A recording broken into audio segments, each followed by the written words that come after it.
A few months ago, I entered a song contest put on by a big YouTube live streamer, Ludwig. I was trying to win it, so I made a song that was pretty much in line with his music taste, using his playlist as reference. It's mostly what I would call like kawaii EDM future-based songs like the artist Quago. If you want to know how the competition turned out, I won't spoil it. I'll have a whole video out that I'll link to at the end of this video. But here is the beat breakdown of my Ludwig Type Beat that I promised. I'm going to break it down by instrument sections, and then at the end, I'll mention some key takeaways too. Let's just start with the drums. This is what it sounds like for a refresher.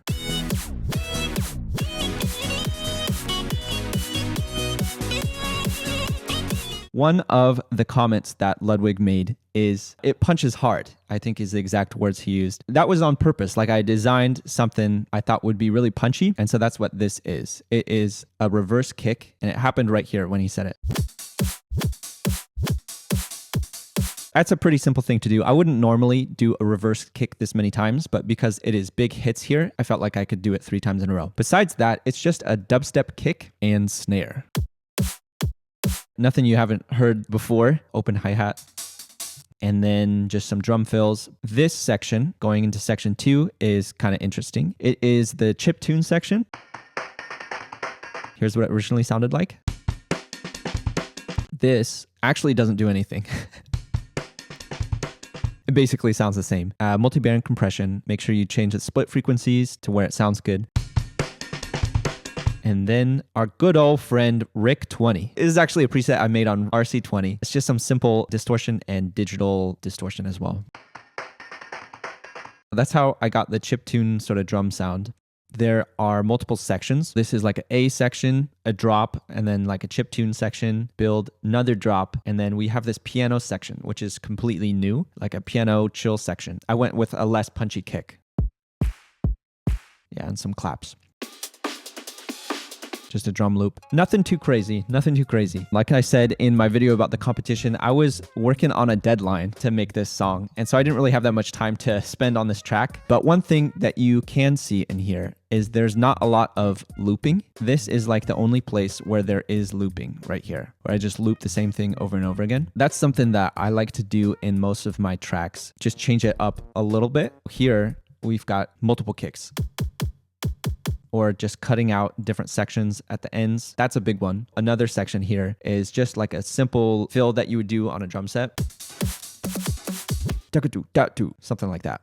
Let's talk about effects now. Nothing too crazy going on. Like I said, didn't have a bunch of time to spend on it, but you don't actually need a ton to make this type of music. It's just some white noise. And also risers from my Hyper Effects pack. That's one, but also during the hits, it sounds like this. Got a plug, hashtag always be plugging. Let's talk bass. Believe it or not, I've actually got 5 different basses in this song. Here's just what it sounds like.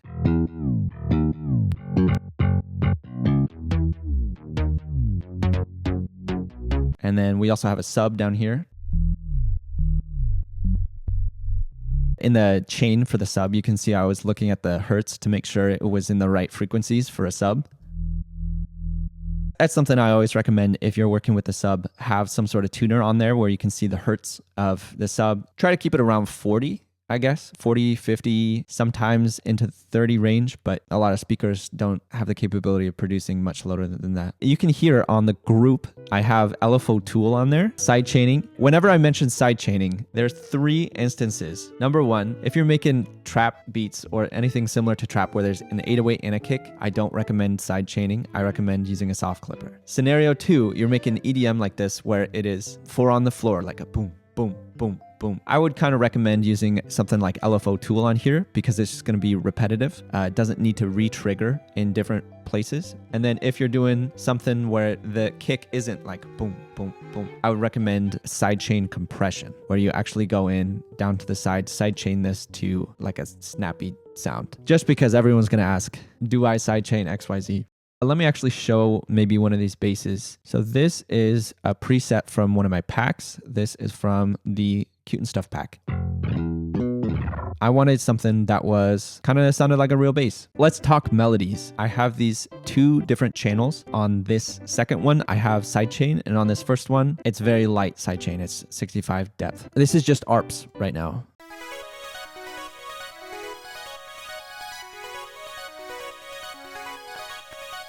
Let's break it down. This is like a AAAB pattern. This follows the same shape mostly, and then this final section is different. That's something you'll hear me talk about a lot, is just patterns like that. This one does follow the root notes, kind of. You see it's a little bit different on the bottom for each one. So for the presets, what did I use to make this? This is the preset I use, Pixels, from the Cute and Stuff pack. All right, let me talk about something real quick. This is kind of a chicken and the egg scenario. Why did I use all my own presets in this? Did the presets come first and then the song, or the song then the presets? I want to be able to make songs quickly without having to do sound design sessions. I put together the packs so I can make that type of music. What it's not is me making a YouTube video to sell packs. It's the other way around. Just so we're all clear on this. And this is kind of proof. Like, this is something I made a long time ago, and I didn't really intend to make a huge video like promoting this. I had a very limited time to make this beat, and so I was like, I'm just gonna use the stuff that I made. Like, I think it's good enough for my own songs. Hopefully that means something. Here's what the other one sounds like. This one is Pixels. The other one is Super Cute. Let's listen to the other melodies.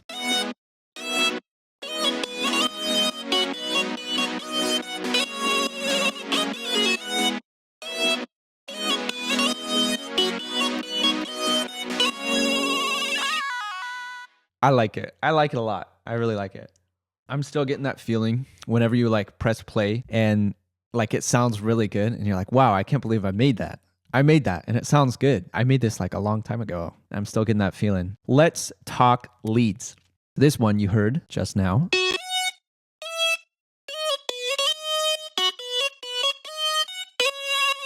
This is the preset. I downloaded something from Splice. I knew in my head I wanted a formant, and that's what this thing is. This is before.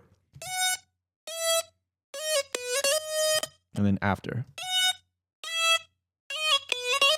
It's kind of like throaty, so I knew I wanted that. It's kind of funky. Everything else on here is just simple low pass filter, high pass filter that I'll just be using automating, and then automating on and off reverb. This is the MIDI. I recorded in the MIDI for it on a keyboard, which is something I didn't do at the time, but I needed to do it quick, so that's what I did. You can see right here, I wrote those notes in. That's why they're a different color. That's the first lead. Let's look at the chiptune lead.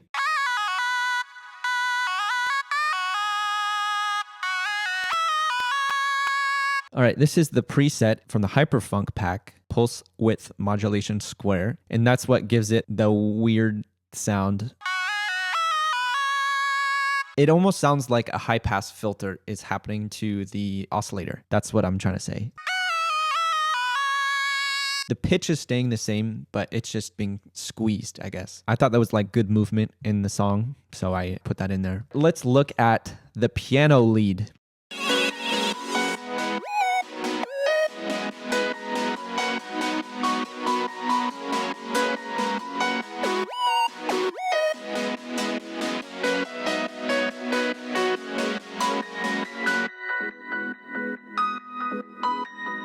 When this was playing in the competition, people were saying this sounds like a Porter Robinson piano. I agree, so I put it in there.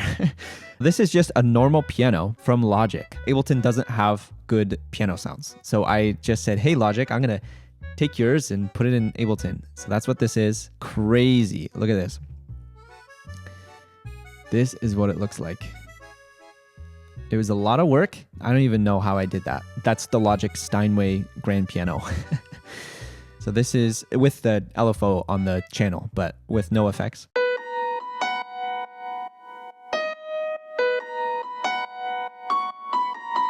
This is a parallel delay reverb. I have a reverb, I have a delay, and I also have the dry signal going through. And then, if you really want to get that sound, take out all of the lows and some of the mids. That's all I had to do for the piano. Having a good piano sound to start with gets you most of the way there. That's the one big knock I have against Ableton. If you're used to the sounds from Logic, you're going to be so disappointed. I see you use a lot of different convolution reverb. What's the difference between normal verb? So this is Giant Basilica. They went there, recorded someone doing a clap, and then they turned that into a sound you can use as a reverb. I just like using it because you can scroll through the presets. I'm a big preset jockey over here. So we talked about the piano lead. Oh, let's talk about some more Porter Robinson type beat.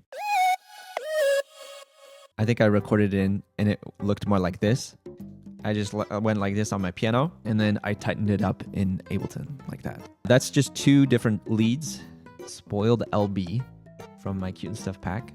Looks like this. It's kind of like a sign with lots of portamento. And then the other one is I sampled my own voice and put it in there. That's why it sounds the way it does.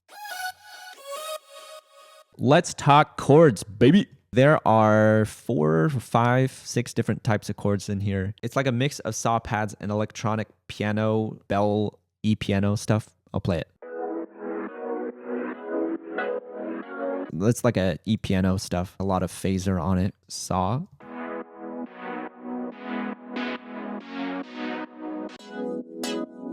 More key stuff. It's nothing too crazy there. But I did spice it up a little bit. This is a bass layer that I snuck in there.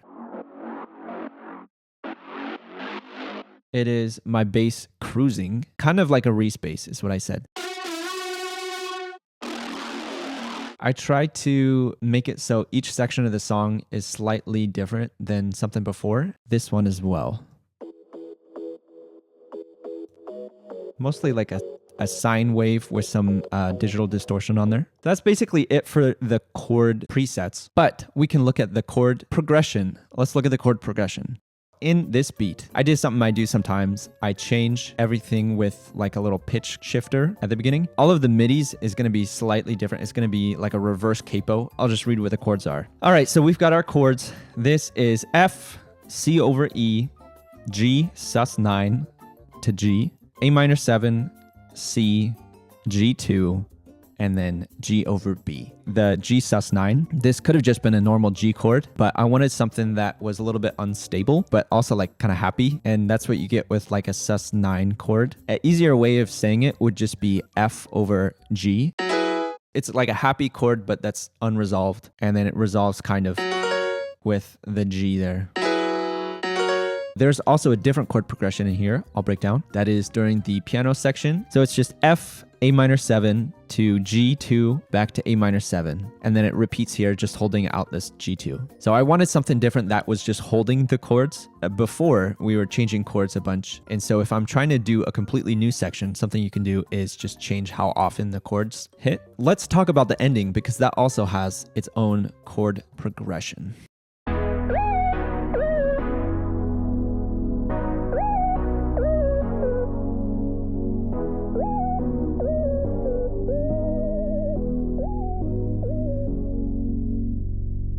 So the ending, I wanted to make it a bit interesting. I was inspired by Madian's Adventure album. There's like 2 or 3 songs on there that have like a nostalgic outro with a chord progression. I think I have a video about this. It was a video I made a while ago, how to like make nostalgic outros. So we've got in the outro, F, C over E, and then G sus9, A minor, C, and then G2. The same thing. So we're repeating this section. And then we go into where it gets kind of nostalgic. So I'm using a G sharp diminished chord, A minor, F2, A minor 7, and then G2. So basically the only chord that's not in the key is this G sharp diminished. Whenever you want to add in something like that, you find the chord you want to go to, which was A minor in this case, and you just go down a half step and that will resolve into the A minor. So just build a diminished chord, which is really easy to build with 2 semitones in between. And so then I just dragged that up here. So we are just about done with this beat breakdown, but now it's time for tips and tricks. You made it all the way to the end. All right, so here's some ways you can spice up your tracks if you want. Most of these are going to be changes you can do to MIDI or arrangement to keep it interesting. So one of the things is in your chord progressions, you can do sort of like holds before a drop or drop-esque thing. That's what I did here, and I really liked how it turned out. And I do that before every single drop, by the way. It's not necessary by any means, but I feel like it helped emphasize where the song was going by holding. Something that I did was add melody notes in the outro. So we had this melody that you had heard before that I'd change. So adding new notes to your melody is another thing you can do before. And this is what it is in the outro.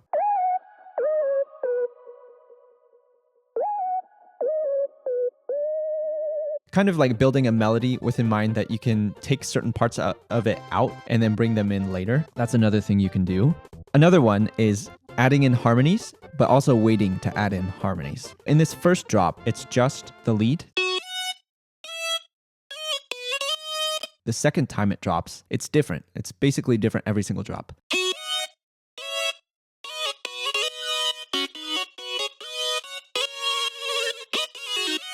That comes in about 40 seconds in. It doesn't start the song like that. So this blues section is actually harmonies. It's very like slight, but it's something you can pick up on after your first listen. I mentioned this one a little bit, but in this C section with the piano, I used a different chord rhythm. Changing up your chord rhythm is another way to add variation to your song. This is what the rhythm was before.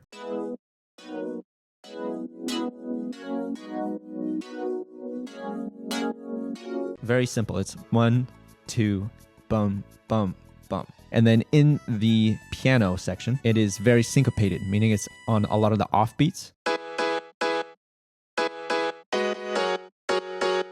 So yeah, just another way to change it up. This is tip number 5. This track uses a lot of low pass and high pass filters. Let's look at that. Basically, every single section has some sort of low pass or high pass going into it. So the intro, you might remember, sounds like this. It filters in, it's a low pass, opening up. End of drop 1, let's listen to the lead. You can see it high passes there, right here.